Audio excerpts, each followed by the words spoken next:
வணக்கம் Kaverians, welcome back to Kaveri business.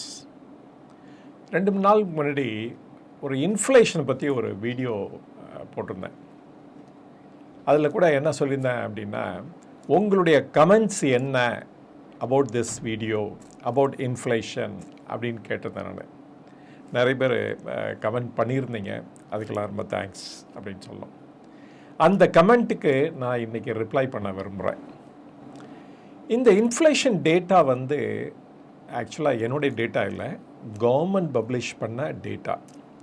So அஃபிஷியலாக இதுதான் இன்ஃப்ளேஷன் அப்படின்னு கொடுத்துருக்காங்க. தெர் இஸ் 0.25% அப்படின்ட்டு. இந்த வீடியோ தொடர்ந்து இன்னொரு ஷார்ட்ஸ் கூட போட்டிருந்தேன். ஆக்சுவலாக அக்டோபர் 25 இன்ஃப்ளேஷன் இல்லை, ஆக்சுவலாக டீஃப்ளேஷன் தான் இருக்குது. எப்படி அப்படின்னா, நீங்கள் கோல்டு மட்டும் அதை நீக்கி பார்த்தீங்க அப்படின்னா அக்டோபரோட இன்ஃப்ளேஷன் நெகட்டிவில் தான் இருக்குது. அதுவும் -0.57 இருக்குது அப்படின்னு கூட நான் ஒரு ஷார்ட்ஸ் போட்டிருந்தேன். நான் இதில் உங்களில் பல பேர் பார்த்துருப்பீங்க. இப்போ என்ன அப்படின்னா பார்க்கலாம், இன்ஃப்ளேஷனை எப்படி நம்ம இன்டர்ப்ரெட் பண்ணோம் அப்படிங்கிறத பார்க்கலாம். அதே சமயத்தில் இதில் என்னுடைய வியூ அபவுட் இன்ஃப்ளேஷனும் இதில் சொல்ல விரும்புகிறேன். நான் இன்ஃப்ளேஷன் எல்லாத்துக்குமே பொது உடைமை கிடையாது. ஆக்சுவலாக எனக்கு இருக்கிற இன்ஃப்ளேஷன் உங்களுக்கு இருக்காது. ஏன் அப்படின்னா, என்னுடைய எக்ஸ்பெண்டிச்சர் எங்கெங்கெல்லாம் போகுதுன்னு பார்த்தீங்க அப்படின்னா அது சேமாக இருக்காது உங்களுக்கு.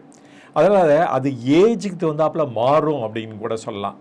பிளேஸ் மட்டும் இல்லை, ஈவன் பர்சன் டு பர்சன் இது மாறிக்கிட்டே இருக்கும் அப்படின்னு சொல்லலாம்.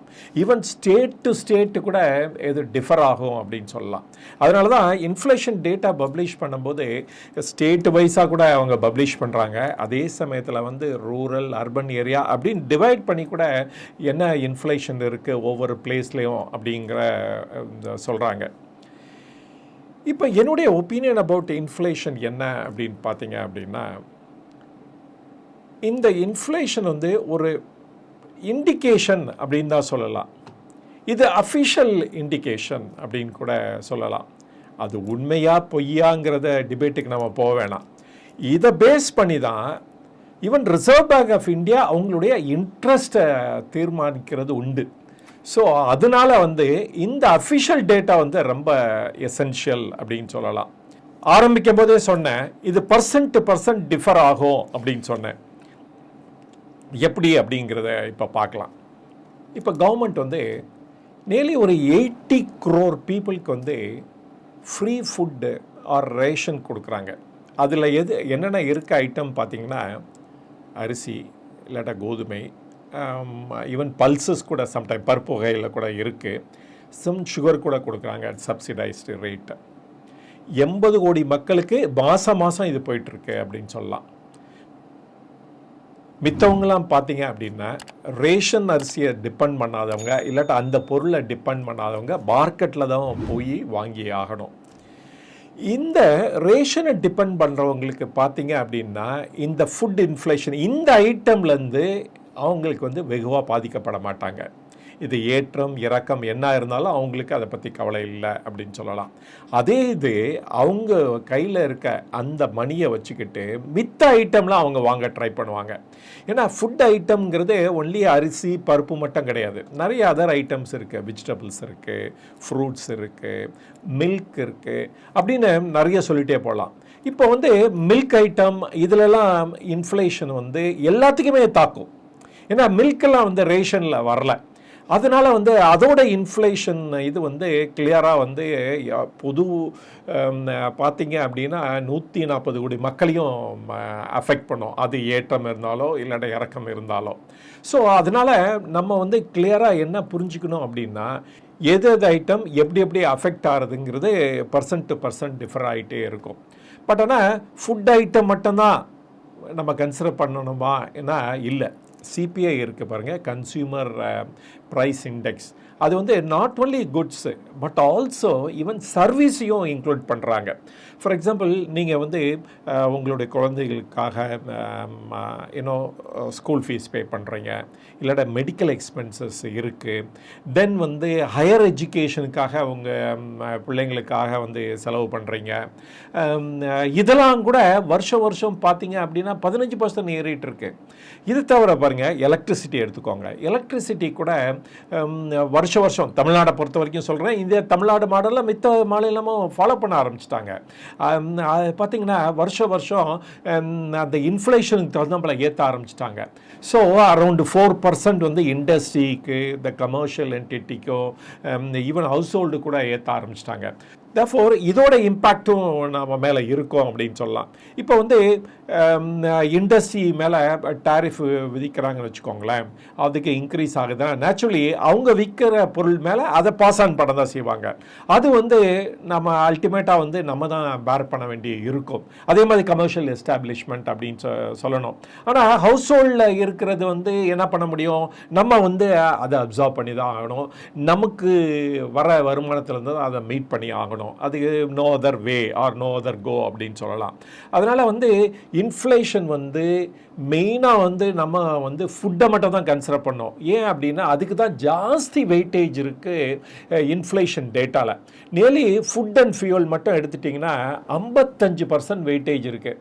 மித்த ஐட்டம் டுகெதர் எல்லாமே சேர்த்து ஒன்லி 45% தான் இருக்குது. அதனால தான் இந்த டேட்டாவை மாற்றணும் அப்படின்னு கூட கவர்மெண்ட் வந்து ஒர்க் அவுட் பண்ணிகிட்டு இருக்காங்க. Maybe January 2026 new survey and new data வரும் அப்படின்னு எதிர்பார்க்கலாம். அதோட வெயிட்டேஜ் மாறுறதுக்கு ஒரு சான்சஸ் இருக்குது அப்படின்னு நினைக்கிறேன் நான். ஸோ இப்போ இருக்கிற இது வந்து பார்த்தீங்கன்னா வெயிட்டேஜ் வந்து எப்போ டிசைட் பண்ணதுன்னு பார்த்தோம்னா 2011-12 டிசைட் ஆனது. ஸோ அன்னைக்கு வந்து எப்படி வந்து பீப்புள் வந்து ஸ்பெண்ட் பண்ணாங்க அவங்களுடைய இன்கம்மை, அதை பேஸ் பண்ணி வெயிட்டேஜ் போட்டாங்க. ஃபுட்டுக்கு எவ்வளோ, ஃபியூலுக்கு எவ்வளோ, எஜுகேஷனுக்கு எவ்வளோ அப்படின்ட்டு டிஃப்ரெண்ட்டாக வெயிட்டேஜ் போட்டாங்க. ஆனால் இன்னைக்கு வந்து நியர்லி அபவுட் 14-15 இயர்ஸ் ஆகிடுது, இன்னும் அதில் மாற்றம் வரவே இல்லை. ஆனால் வரப்போது கூடிய சீக்கிரம்.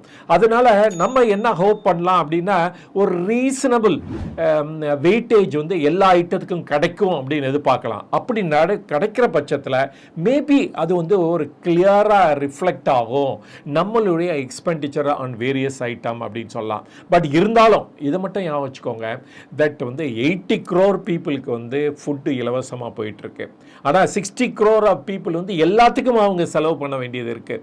அண்ட் அது வந்து நம்ம சாப்பிட்ற பொருளாக இருக்கலாம், இல்லாட்ட இந்த எஜுகேஷன் ஃபீஸாக இருக்கலாம், இல்லாட்ட மெடிக்கல் எக்ஸ்பென்சஸாக இருக்கலாம், இல்லாட்ட எலக்ட்ரிசிட்டி சார்ஜஸாக இருக்கலாம், ஸோ இல்லாட்ட இந்த டிரான்ஸ்போர்ட்டேஷனாக கூட இருக்கலாம். ஸோ இந்த மாதிரி டிஃப்ரெண்ட் ஐட்டத்துக்கு 60 கோடி மக்கள் ஸ்பெண்ட் பண்ண வேண்டியது இருக்குது.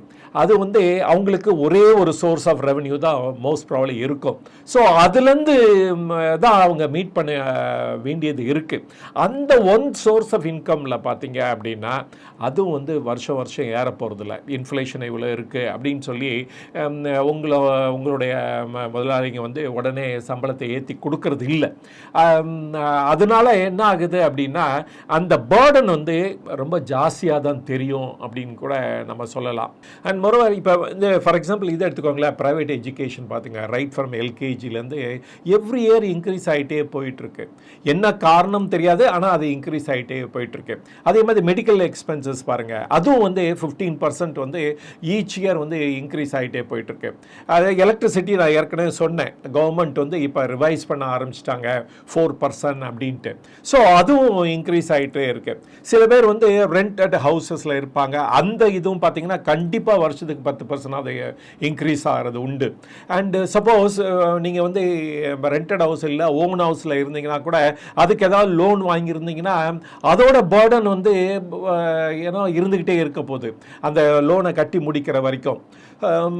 அது கூட பார்த்தீங்கன்னா இந்த உடனே வந்து இன்ஃப்ளேஷன் குறைஞ்சனால இன்ட்ரெஸ்ட்டை குறைச்சிறாங்களா? இல்லை, அதுக்கும் நிறைய டைம் ஆகுது இன்ட்ரெஸ்ட் ரேட்டை குறைக்கிறதுக்கு. அதனால் இந்த EMI பர்டன் வந்து அப்படியே தான் இருக்குது தோ இன்ஃப்ளேஷன் குறைஞ்சா கூட. ஸோ இதை தான் நம்ம பார்க்க வேண்டியதாக இருக்குது. ஸோ கிளியராக இதுலேருந்து என்ன சொல்லலாம் அப்படின்னா பர்சன்ட் டு பர்சன் அது வேரி ஆகும், பிளேஸ் டு பிளேஸ் வெரி ஆகும். அதே சமயத்தில் எதுக்கெல்லாம் நம்ம ஸ்பெண்ட் பண்ணுறோம் அதுவும் பொறுத்து இருக்குது. நம்மளுடைய யூனோ இந்த இன்ஃப்ளேஷன் நம்மளால் பாதிக்கப்படுறோமா இல்லையா, இல்லைடா அது குறையிறதுனால நமக்கு வந்து பெனிஃபிட் கிடைக்குதா இல்லையாங்கிறத பார்க்குறதுக்கு.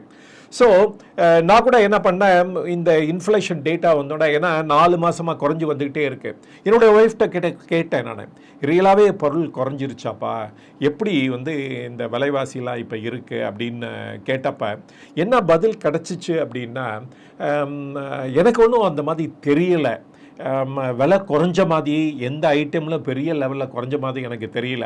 ஆனால் இது வந்து அதே லெவலில் தான் இருக்கிற மாதிரி தெரியுது அப்படின்ட்டு எனக்கு ரிப்ளை கிடச்சிச்சு என்னோடய ஒய்ஃப்டேருந்து. அதே மாதிரி நிறைய பேர்கிட்ட நான் டிஸ்கஸ் பண்ணும்போது கூட அவங்களும் பெரிய லெவலில் ஷேர் பண்ணிக்கல, அந்த விலை குறைஞ்ச மாதிரி காமிச்சிக்கல. ஆனால் சில ஐட்டமில் குறைஞ்சிருக்கு. அதெல்லாம் நம்ம அன்றாட தேவைக்கு யூஸ் பண்ணுற ஐட்டம் கிடையாது. ஃபார் எக்ஸாம்பிள் டிவி விலை குறைஞ்சிருச்சு, கார் விலை குறைஞ்சிருச்சு, பைக் விலை குறைஞ்சிருச்சு, இல்லைடா ஏசி விலை குறைஞ்சிருச்சு அப்படின்னா இது வந்து நம்ம டெய்லி வாங்குற போகிற ஐட்டம் கிடையாது, ஏதாவது ஒரு டைமில் வாங்க போகிறோம். ஆனால் ரியல் இன்ஃப்ளேஷன் எங்கே இருக்குது அப்படின்னு பார்த்தா இந்த ஃபுட் ஐட்டம், இதை தான் நம்ம டெய்லி வாங்கி பயன்படுத்திகிட்டு இருக்கோம். அதே சமயத்தில் இன்னைக்கு வந்து பார்த்திங்கன்னா நம்ம வந்து நிறைய ஃபுட் ஐட்டம் வந்து எங்கேருந்து வாங்குகிறோம் அப்படின்னு பார்த்தீங்கன்னா through the quick commerce companies மூலமாக வாங்குகிறோம். அவங்கெல்லாம் என்ன பண்ணுறாங்க, அவங்க வந்து அவங்களோட ப்ராஃபிட் மார்ஜினை இன்க்ரீஸ் பண்ணணுங்கிறதுக்காக தோ ரெஸ்டாரண்ட்லேருந்து நிறைய டிஸ்கவுண்ட் வாங்கினா கூட அண்ட் எல்லாத்தையும் நம்மக்கிட்ட பாஸ் ஆன் பண்ணுறாங்களான்னு பார்த்தா இல்லை. ஸோ அந்த குயிக் காமர்ஸும் நம்ம சொல்லலாம், இதுவும் ஒரு காரணம் ஏன் வந்து இந்த விலைவாசி வந்து வெகுவாக குறையல அப்படிங்கிறதுக்கு அப்படின்னு நான் நினைக்கிறேன் நான். ஸோ நிறைய பிளேயர்ஸ் வந்து இன்னும் வந்து அந்த இன்ஃப்ளேஷன் குறைஞ்சா கூட அதை நம்மக்கிட்ட கிளியராக பாஸ் ஆன் பண்ணலை அப்படிங்கிறதும் இந்த டைமில் நான் சொல்ல விரும்புகிறேன் நான்.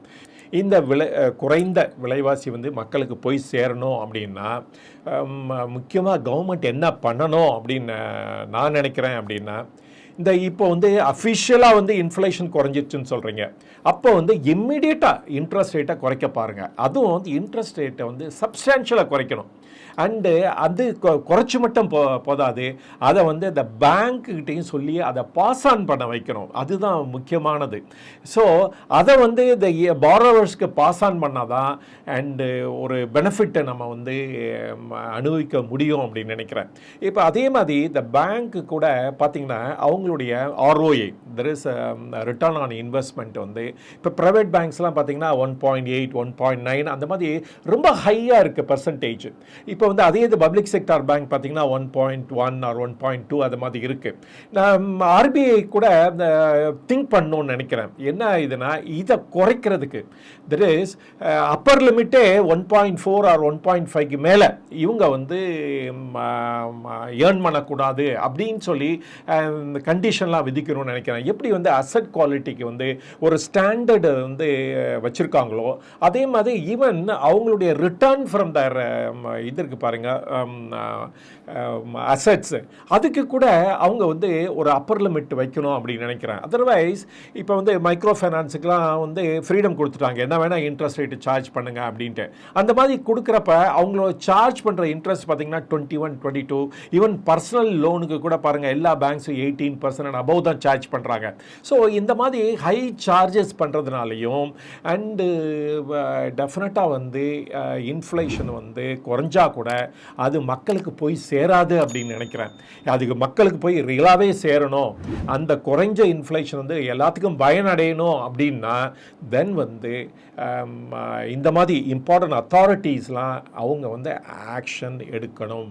அஃபிஷியலாக வந்து இன்ஃப்ளேஷன் ரேட்டு குறைஞ்சா கூட அது ஏன் மக்களுக்கு போய் சேரலை என்பதுக்கு இதுதான் என்னுடைய காரணம் அப்படின்னு நினைக்கிறேன்.